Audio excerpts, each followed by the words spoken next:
Good morning, good afternoon and good evening to everybody joining us today for day 3 of WTUC 2020.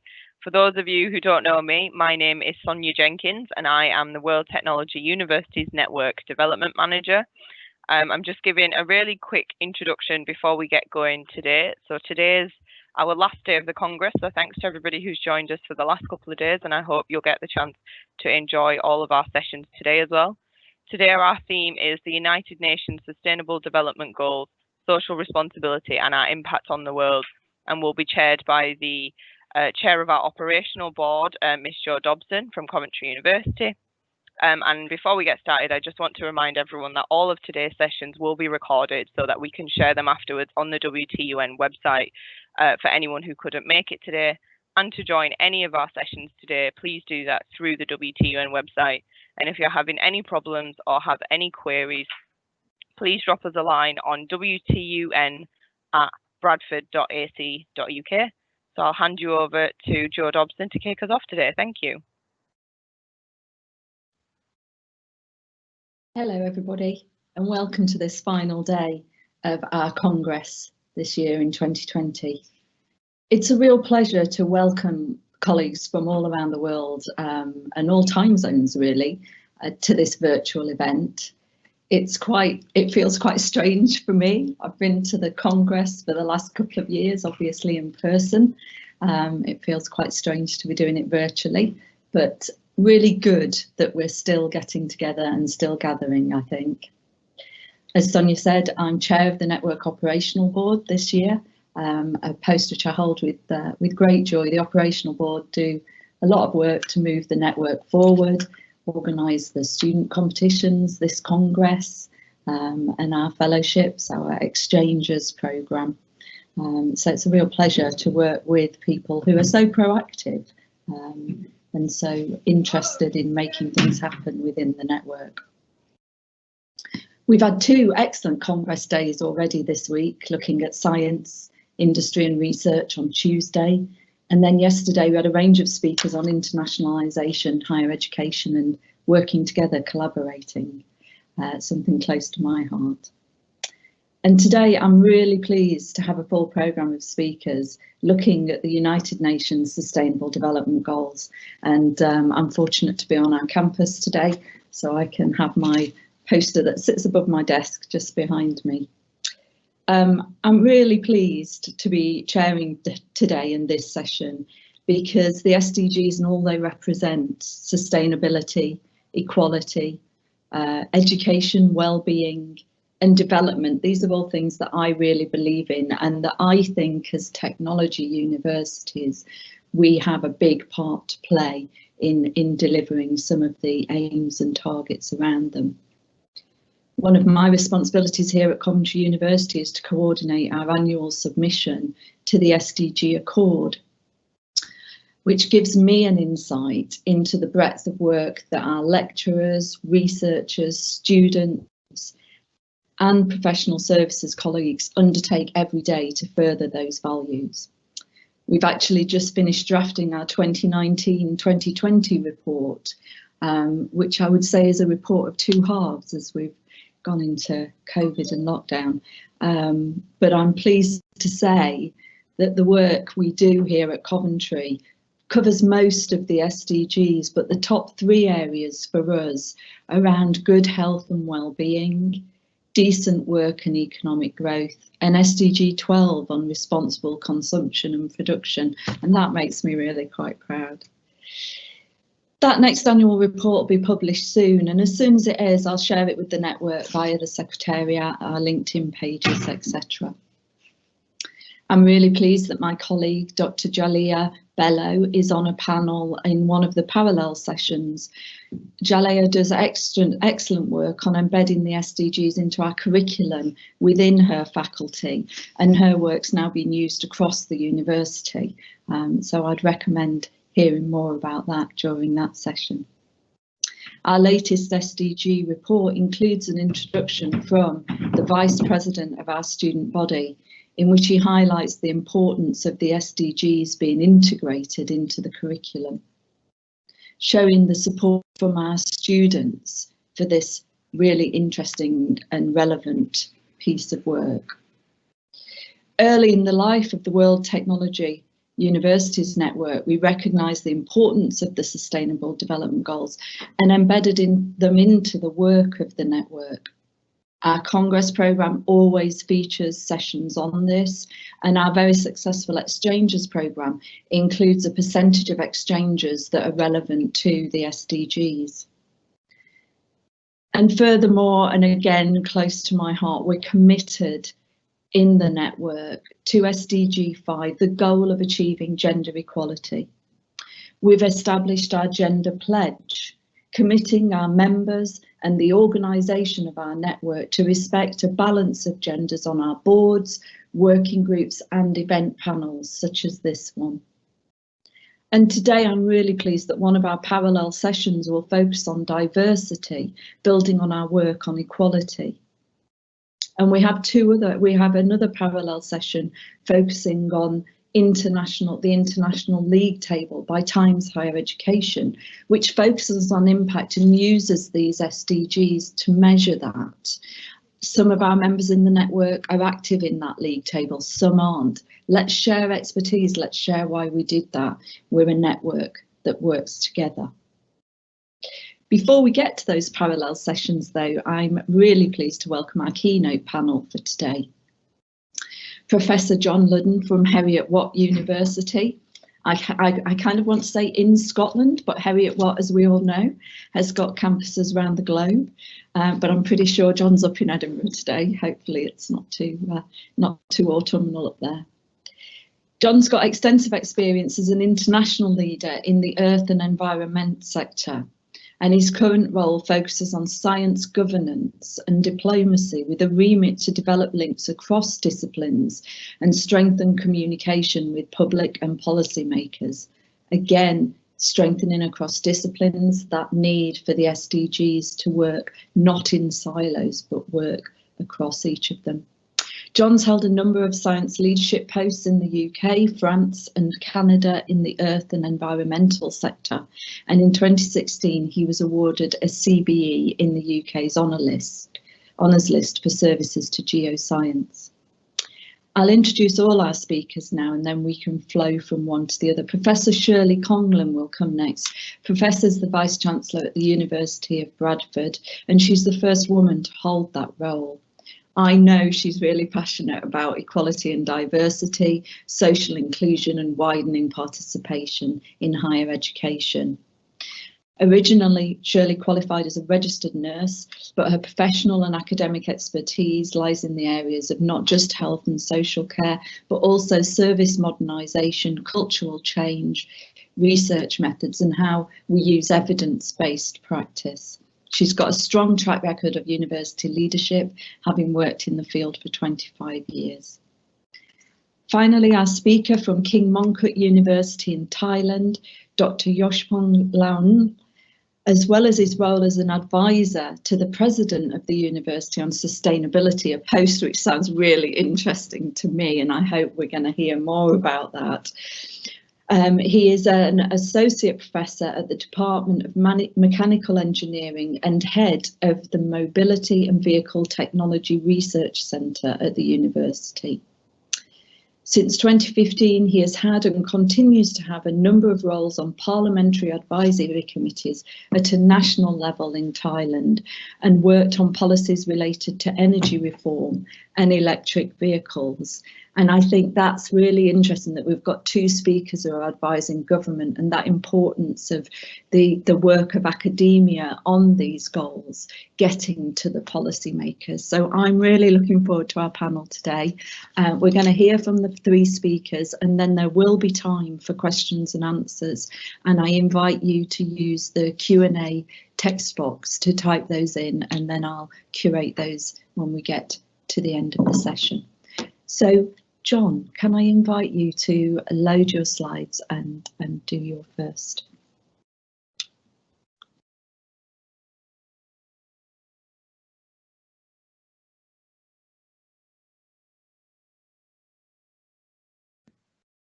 Right. Can you hear me? Hello? Yes, we can hear you fine, John. Please go ahead. All right, thanks very much. Yeah, thanks very much for inviting me to give this talk. I should put a little bit of background about me because I only since September last year been a professor at Heriot-Watt. Before that, I was chief executive of the British Geological Survey. So that kind of puts some of what I'm going to say into context. And BGS is an organization of about 700 people that works across the world, mainly in the UK, but has a global footprint, a bit like Heriot-Watt. And I moved the Scottish branch of the British Geological Survey, which was in the University of Edinburgh, into Heriot-Watt University in about 2016. And I did that because of the technological nature of Heriot-Watt University, which I thought fitted well with the whole BGS ethos. So I'm a geoscientist, as you said. I'm going to talk about sort of how the geosciences fit into the Sustainable Development Goals. And next slide, hopefully. Oops.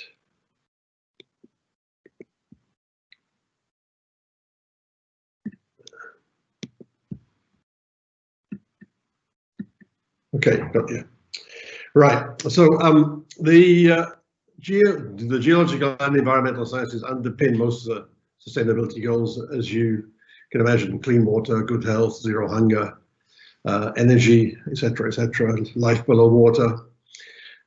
However, I think the problem with the environmental sciences in general, and like if you talk to the head of the Natural Environment Research Council in the UK, he would say actually that we tend to focus on the problem, i.e. identify the problem and not necessarily move towards the solution. And that's kind of I think we kind of like to say, well, the Earth is sick and the Earth's got problems, and then move on and say it's even sicker here or sicker there. So we need to start to think a little bit about how we actually solve the problems. And I think that means we have to work together with engineering, social and economic scientists to solve these problems. However, in all of these things, I'll give you a couple of examples. Although, and in particular in the world of climate change, where we have to adapt, there are trade-offs, and we have to be aware of these trade-offs. And that's one of the problems I think we have to deal with. So some of the drivers that are out there at the moment in the environmental world, actually in the world in general, are diversification of energy supplies and decarbonisation, and I'll talk a bit about that. Climate change, reducing emissions, understanding the geological risk rather than the hazard. In the past, we've focused on the hazard and not the risk where it actually affects people. Population change, demand for food and water. Big data and open data are seriously changing the way we do things.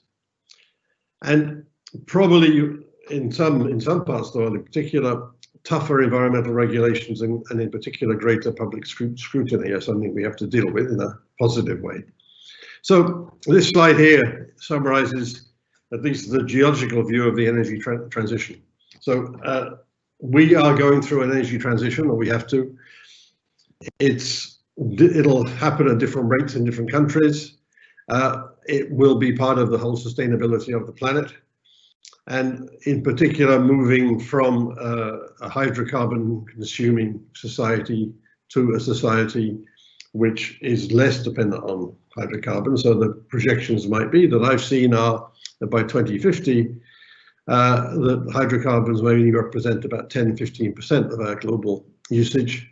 And that may actually be as well sequestered, say the carbon from that may be sequestered. So we can potentially get to a zero carbon world by 2050, but that actually requires us to multiply our electricity consumption, which at the moment is 25 terawatts a year, to about 150 terawatts a year, so a 5 times increase in our electricity consumption, and also to move potentially to a hydrogen economy where we may need something like 800 million tons of hydrogen a year. So a massive change in the way we do things is underway, and as this slide shows you, actually geoscience is an important part of that. But there are trade-offs. If you build windmills, what are the consequences of doing that? What are the consequences of neutralizing large amounts of land by using solar panels and such like? However, it is reasonable to assume that in say the United Arab Emirates or in that part of the world, that large extents of solar power may well allow us to produce hydrogen, which we can then convert to amines, which can then actually run the entire shipping fleet for the planet. So there are interesting things out there that we need to think about. Another thing, this slide here is kind of nice because it goes from 1700 to 2000, and it shows the expansion of metals that these are, some of you may not be chemists, but I think you probably recognize the symbols for the metals here. And you know, this incredible growth in demand for what we call critical metals, things like palladium, ruthenium, and niobium and tantalum, to run solar panels, to run mobile phones, to run wind farms, in a hydrocarbon world, to actually catalyze exhaust pipes as well. So that's kind of a challenge for the geoscientists. But as I said, there are trade-offs in all of these things, and this is one trade-off that you see here. So due to our rush for electrical cars, and there's a potential that they say that actually battery electric vehicles will be probably cheaper than internal combustion engines by the mid-20s. So people will be buying these things. There is a rush towards them, as we all know. They do reduce emissions. However, the negative effect of that is that there is I was going to say burgeoning, but it's not burgeoning. There's a major rush to actually find these rare metals in Africa. And for example, there's this artisanal mining boom, say in Uganda, where 80–90% of the mining is artisanal. And clearly, I mean, this woman here looks, I don't know, you can say looks relatively happy, but she's got a child on her lap. She's not in the conditions where she should be. So there's a major sort of knock-on effect from the electric vehicles here in sustainability of the livelihoods of people in Africa. So better regulation, development of tertiary industries, and thinking more about the trade-offs and changes in practices. Again, back in Africa, although you know this is the map here of the groundwater distribution in Africa, done largely through models, but we know that climate change will actually change the distribution of water in the African trade-off in the African continent. We can help provide water, food, health services, and energy. Again, you know, one of the big things we've seen recently is the emergence of solar power in Africa. Solar power has allowed it's allowed an improvement in lifestyle, in that it's allowed small industry to develop. It's allowed people to use computers to work in the evenings and such like. It's also allowed local populations to extract a lot more water from the ground using solar powered pumps. So how do we offset the balance for water with actual requirements and ultimately climate change? And then the third area that I focus on here is the natural hazard area, where there are large populations, in this case in South America, and you can see here, this is the diagram in the corner with the magenta and green and yellow squares. It is basically a distribution of earthquakes through time that we have, and we can map out the zones of risk. And the two pictures I have at the top here are for Bogota and for Quito. And you can see that we mapped out the faults on these things, and you can see where the cities are sitting relative to these major faults. So there's a major problem there of managing populations, of predicting and managing earthquakes. And this is something in Italy actually, where we are now at a point where operational earthquake forecasts are an example of science serving disaster risk and the risk reduction. In particular, once we've had an earthquake, the question is actually, can we actually predict an earthquake and evacuate before? Very difficult. But once we've had one, we know how to manage the population, manage water supply and such like. So again, a big problem there. So just to sort of move towards the end of this short talk, I also sit on the sustainability challenges group at Heriot-Watt University, and I gather that the Vice-Chancellor yesterday would have mentioned this. But we have an action plan that we're putting together. And there are 5 top actions. I'll just summarize them for you here. And the first one is one that I'm involved in, and we're demonstrating global leadership and identifying the 10 leadership priorities to mitigate climate change. But we're doing that in a series of workshops, which we kicked off the first one last week. It's called the Hutton series, and it's in Panmure House. Now that may not mean a lot to many of you, but Panmure House was the home of Adam Smith, the economist, and in the sort of 1780s, 1790s, Hutton was a geologist, one of the most famous geologists, and Hutton and Smith would have met together to discuss the Industrial Revolution and to ultimately discuss putting carbon dioxide in the atmosphere. So our argument here is, okay, well, if they'd been around now, they actually would have been doing all they could to discuss how to take it out again. And so with this series involves the scientist, the engineer, it involves government, it involves economists, and it really involve the concerned citizen. So we're actually trying to get those groups together. Alongside satisfying statutory requirements in Heriot-Watt, which, as you said, does go across the planet, they are setting up sustainability targets for CO2 reduction across the group of buildings and the group of campuses. Quantifying potential decarbonisation impact and the implementation of the research policy outcomes. So actually looking at what's the impact on decarbonisation of the research policy of the university.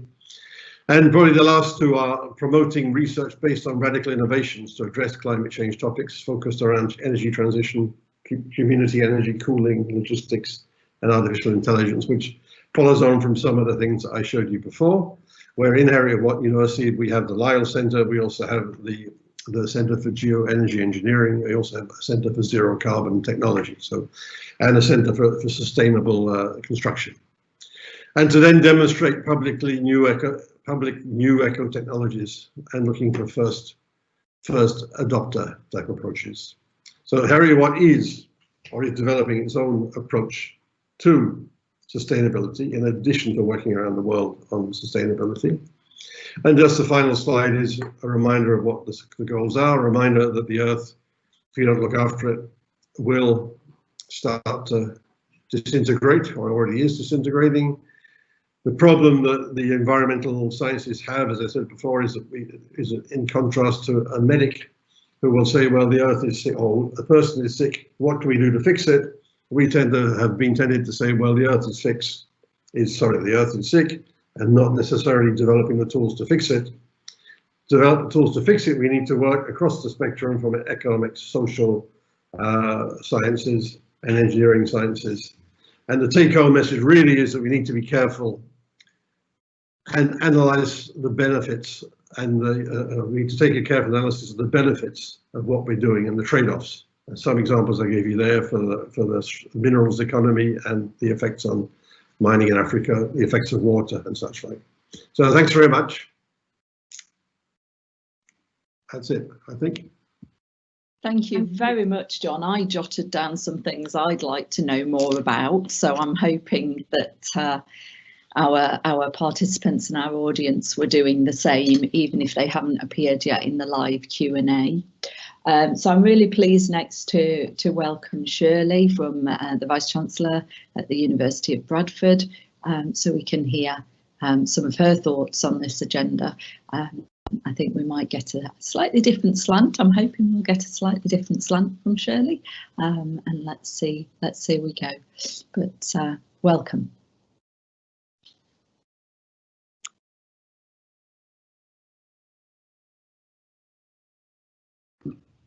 Thank you, Joanne. Can you hear me? Yes, we can hear you just fine, Shirley. Thank you. Okay, brilliant. Yes, so this is going to be a slightly different slant on John's presentation, which was absolutely amazing. And but there is a link, quite a lot of links through, especially about the world is sick and people are sick. So this is really about the University of Bradford working as system leaders with other system leaders, and I'm going to be using a local example. I'm trying to get my slides to move on. of delivering on sustainable development goals, with a particular focus on goal 3, good health and well-being, which is where the link to John's presentation comes from in reality. But obviously, as John said himself in his presentation, good health and well-being also depend on a lot of the work at the intersections of all of the other sustainable development goals. So I'm going to be focusing on something we've established that I actually chair, which is the Bradford Health and Social Care Economic Partnership, which has been established to drive inclusive social and economic growth within our city, region and beyond. And for those of you who don't know, the University of Bradford in Yorkshire is the 6th largest city in the UK. It's highly multi-ethnic in its population and has got probably about 535,000 population, small by many in terms of many other of our members countries and cities. But we do suffer significant levels of deprivation and highest rates of childhood illness in the UK. So as Jo said earlier in her introduction, the University of Bradford and myself are absolutely passionate about equality, diversity and inclusion. And we believe we've got to go through these stages of understanding it, valuing it, supporting it, enhancing it and leveraging it. And I'm mentioning this because this is also connected to the global sustainability goals. We want everybody across the world to be able to contribute economically and emotionally and in every way possible to a sustainable future. And that means we've got to get into the position of leveraging our inclusion, equality, diversity and inclusion. So we know that we've got to focus on 3 key drivers of social mobility. This is in whatever city, country, world you live on: economic opportunities, capability development to access those opportunities, and that also means in the business world, and fair access to opportunities, jobs and education. And if we don't have these drivers working efficiently, then we're not going to get people into safe, healthy lives, sustainable economies and good economic opportunities. Of course, this also relies on what John said, making sure that these opportunities are indeed embedded in sustainability. So turning back to the focus on the good health and well-being, in 2019, the call was made in relation to the Sustainable Development Goals that 2019 had to be a year of leadership, a year of engagement and a year of accelerated action if the goals were to be achieved anywhere near on time. And it was highlighted last year that we are living in this era of seismic change. We all know that now, and we knew it before, but we know it even more now. We've been reminded significantly. So this is in our demographics, the ways our communities are shaped, the way, as John said, our natural resources are used and abused and sourced and sustained, that cities and local governments and authorities, public servants, mayors, everybody must be powerful drivers of economic and social and environmental transformation.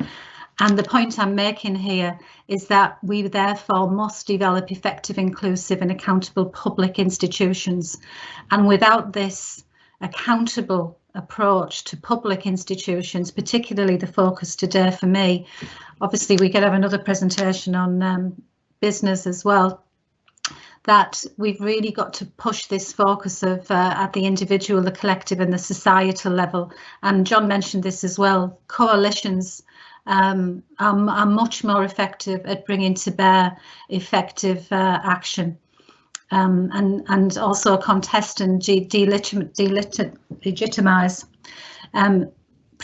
received wisdom. And we've got to act differently.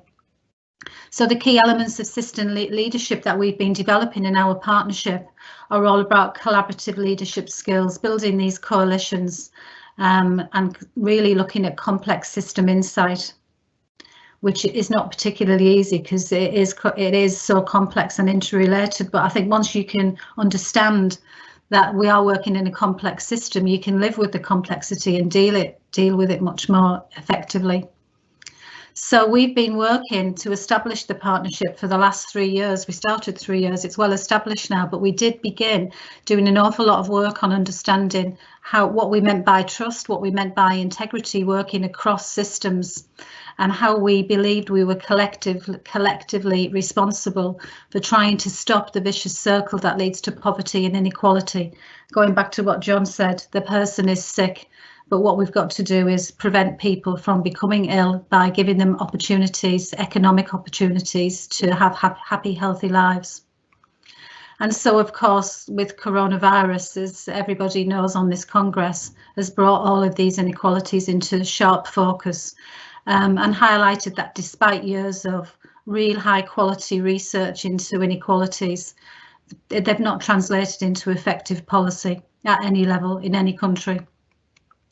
So there was a report that was produced through our partnership along with the Academic Health Science Network and the Health Employers Organisation, and led some recommendations that we should really, as large regional anchor institutions, work together to align our strategies to deliver inclusive growth, which is the point about equality and diversity.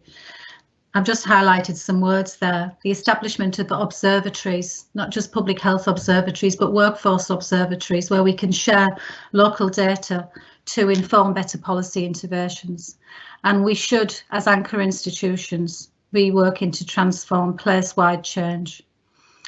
We should be lobbying governments across the world for more investment in health research and development, and we should be giving greater priority to well-being in investment decisions, which goes to John's point about decarbonisation, etc., and what we actually invest in as anchor organisations, not just universities, in our investment portfolios.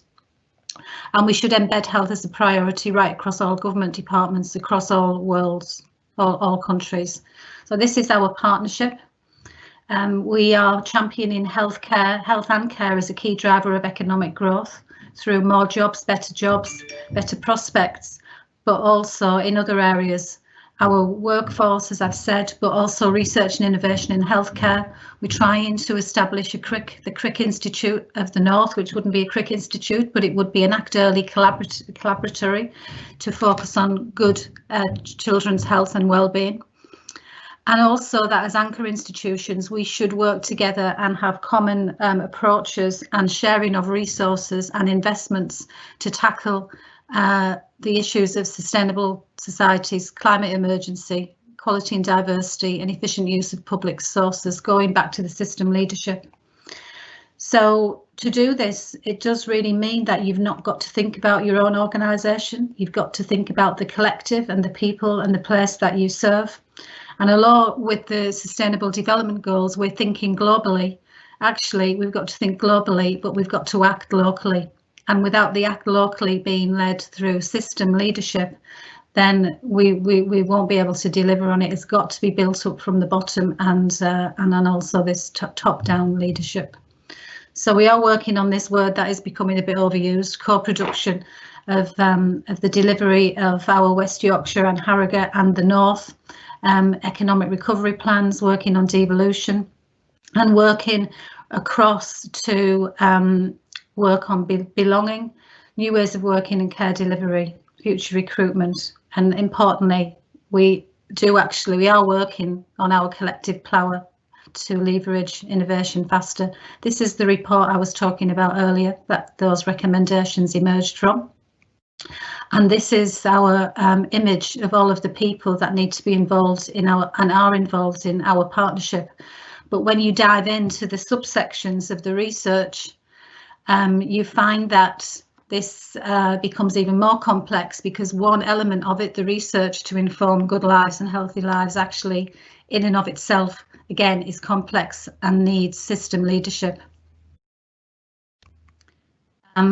We're currently now focusing on vaccine testing, the vaccine trials, but we think that as placemakers, we should all be now thinking about collectively living in a world with, but also without COVID.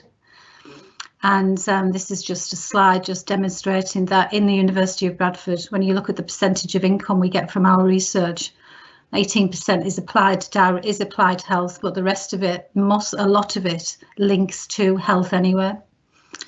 And the areas of focus for the research aspect of the collaboration are healthy ageing and healthy childhood as the two key themes. But I'm going to keep moving between the two because healthy ageing starts with obviously healthy childhood. That's my grandson, by the way. And obviously other people have in their lives where they're born with other issues that they've got to contend with, and we've got to make sure all of our plans are completely inclusive and pay attention to every element of difference in the world. So that's me done. Thank you. Stop sharing my screen. Thank you so much, Shirley. I hoped yours would be a different presentation, and it was, but equally interesting. I've enjoyed both of those and jotted down some wonderful sound bites from you, Shirley. Thank you, but also some more thoughts and ideas. Dr. Yossapong, are you ready? Hi. Hi, Lily, can you hear me? I can hear you perfectly. Good morning, good afternoon, good evening. It's the afternoon here. Can you see my slide? I can see your slide. Would you like to put it on presenter mode? Yes, I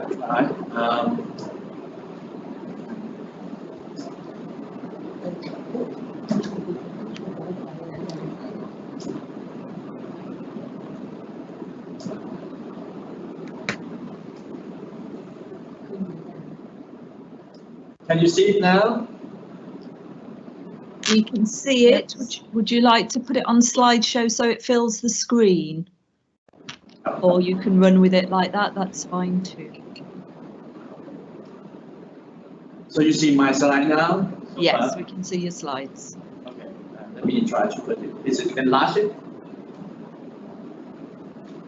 Okay. Perfect. Perfect, right? Okay. Well, I think good morning over there. I'm only here at about 2:40 p.m. here in Thailand. It's my great honor to give a talk here. I'm just been appointed to be the assistant to the president for sustainability. Actually, it's quite a new area for me. I mean, apart from that, I have been working on the research about the mobility during the last 15 years. Anyway, I'll try my best to tell you about how KMUTT is working on the SDGs. At first, I'd like to introduce about our KMUTT roadmap in 2036. And also we have a KMUTT strategic plan 2017 to 2031, which is a short-term strategic plans. And also, we also, at that time, we also working parallel with the KMUTT Sustainability Strategic Plan too. And I discussed a little bit about how the plans and the goal about this strategic plan for sustainability. So if we look at the KMUTT roadmap 2036, our university is a science tech university that to create the value and lead to change of the strong and sustainable global societies, while the development of the education, innovation, research, creativities, and entrepreneurships.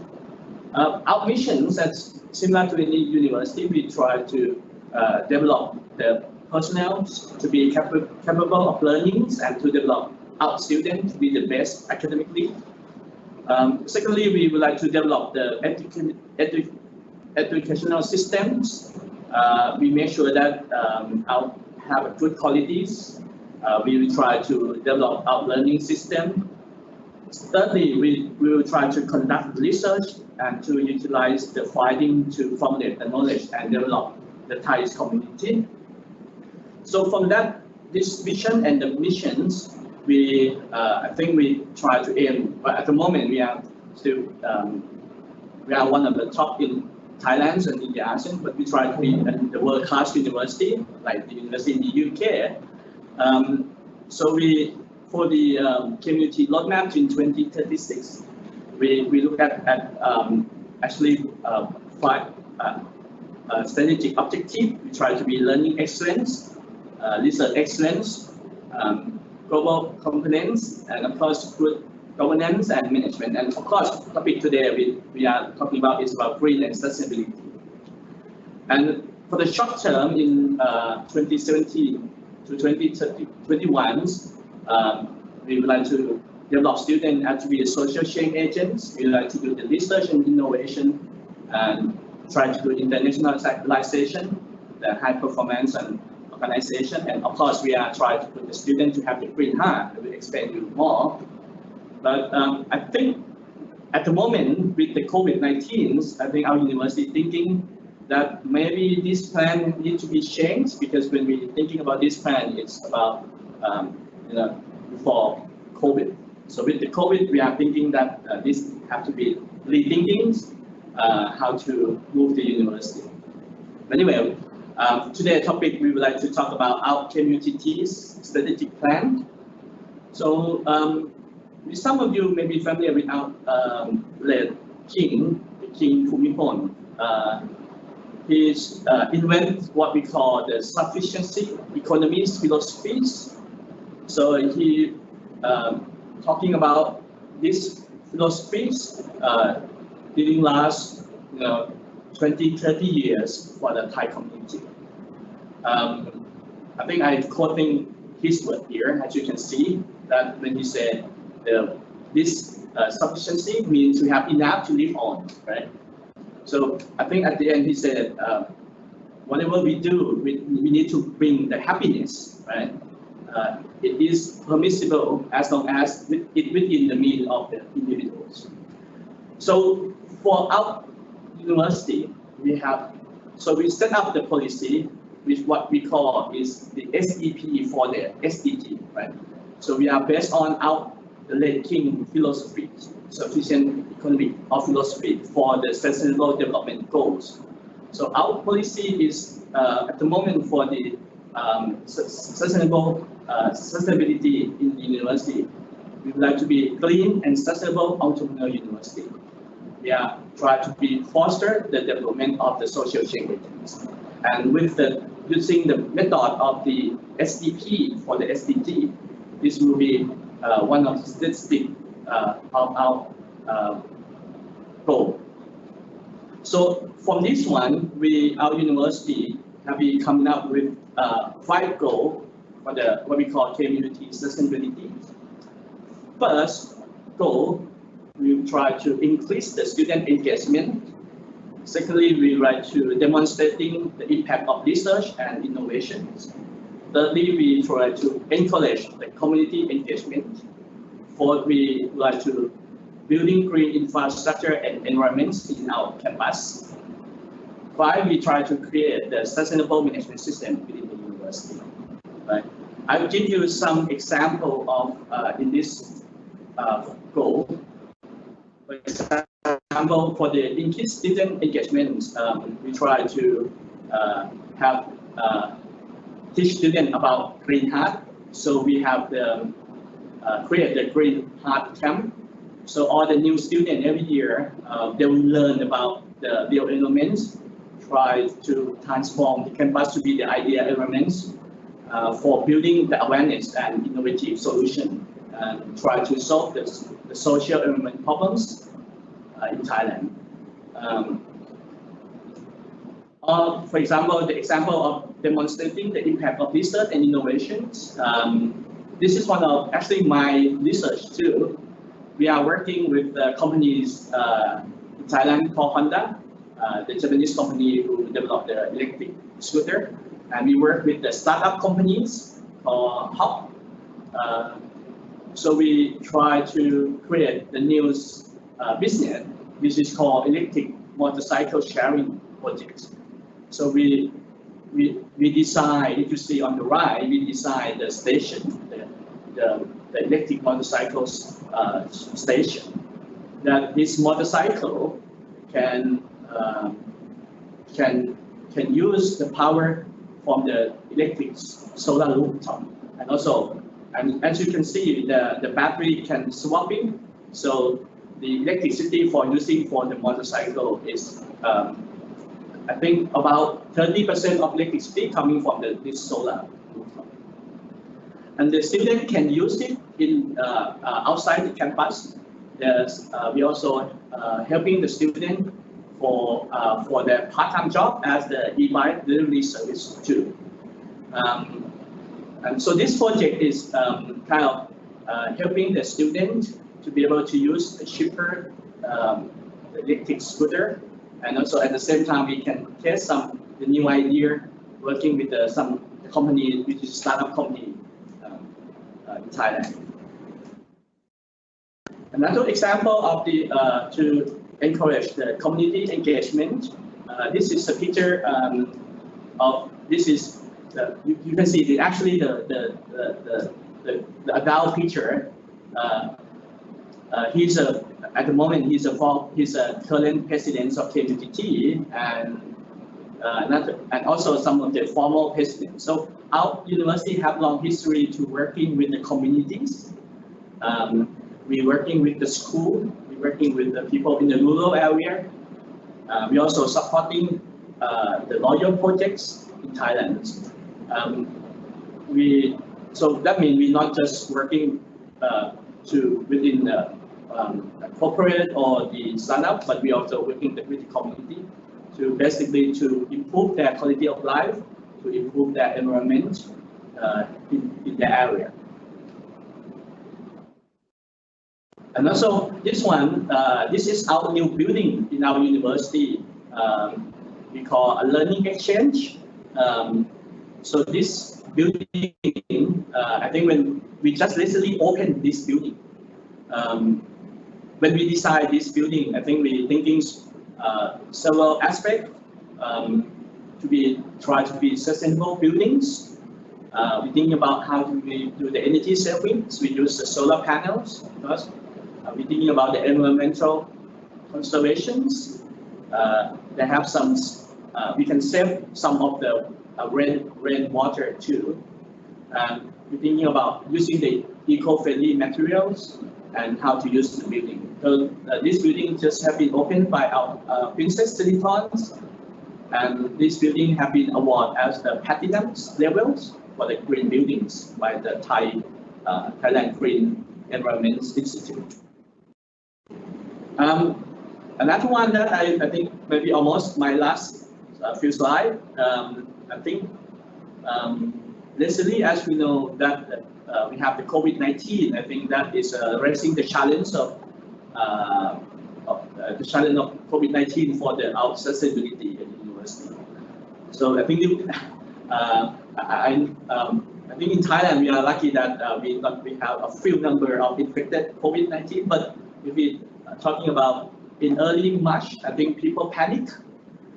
There are lack of medical device and equipment at that time.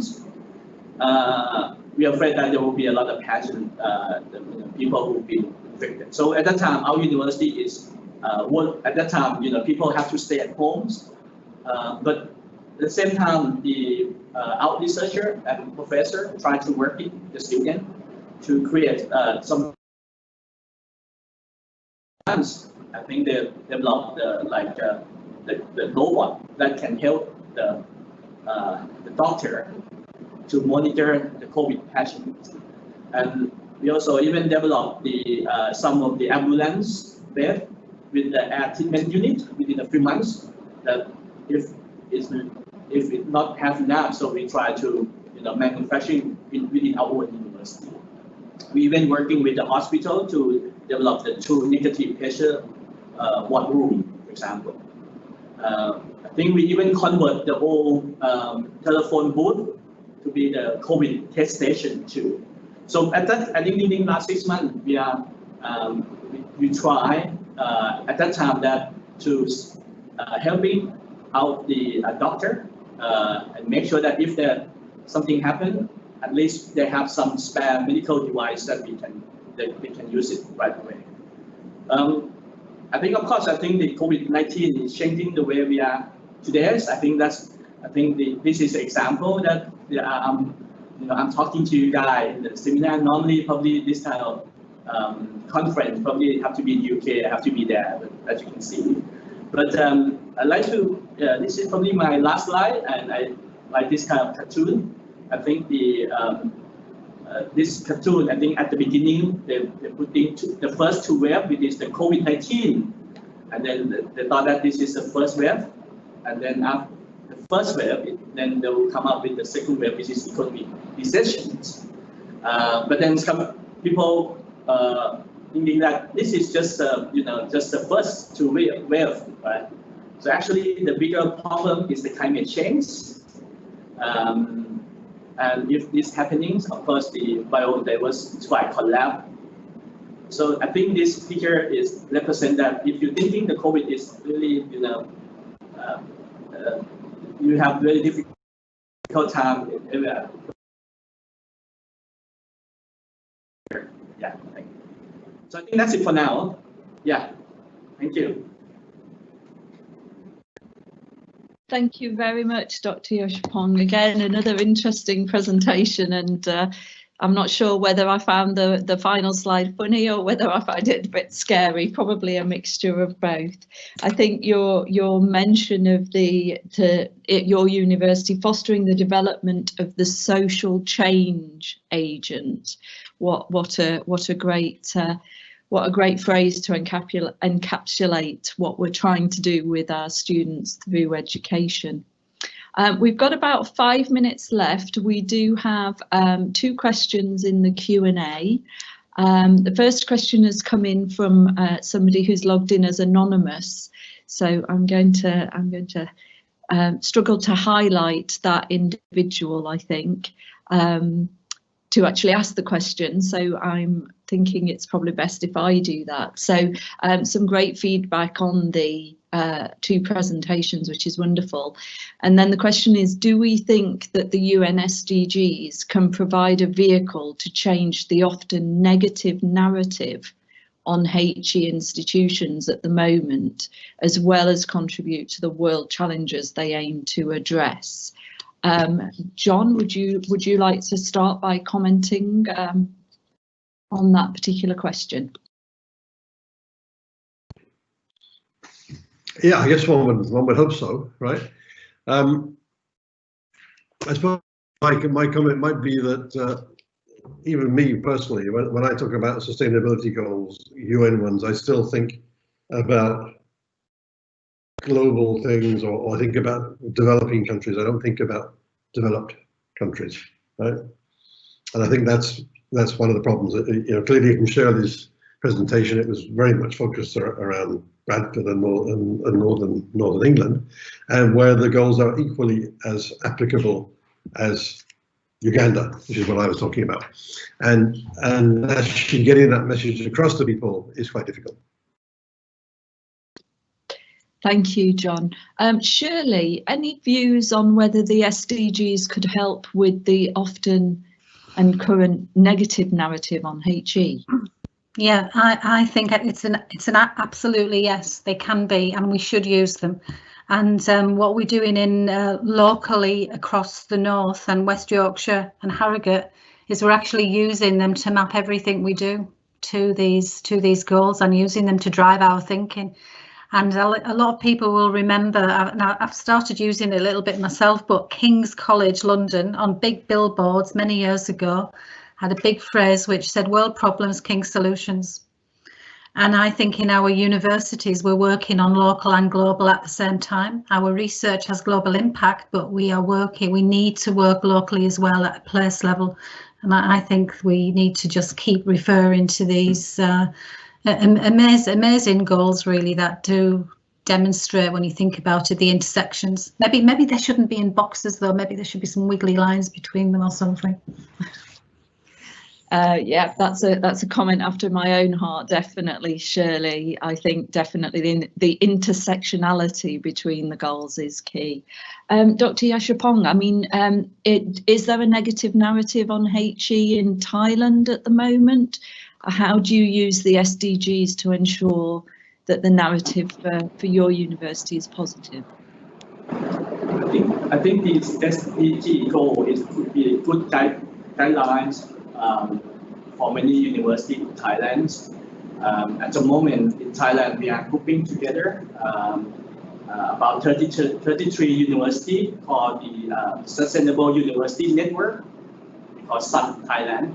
So we are trying to, to working together, and we are trying to study the, using, as I mentioned, the sufficiency economies, philosophy of outletting, and working and try to, look at this SDG goal and to basically we look at how Thailand could be, developing further to be more sustainable. Great, thank you everybody. We've got another question. We're only 1 minute, but I'm hoping that we can go slightly over. So it'd be great to hear from Gary Appender. Gary has a question. Can we show Gary? Sorry, Joe, we can't go to the delegate, so you'll have to read it out to our panelists, I'm afraid. Oh, I'm sorry, Gary. I thought we could actually get you on screen. Apologies. So Gary said all the speakers are agreed that partnership and coalition is essential to deliver the Sustainable Development Goals. And yet dealing with the COVID-19 crisis has seen us all returning to national interests. How can we as international universities redress that? Maybe if I'm going to go to Shirley first. Yeah, so I actually don't think we've reverted totally to national interests, because when you look at a lot of the universities and some of the presentations I've heard over the last few days here as well, is that there has been a big focus on place as well.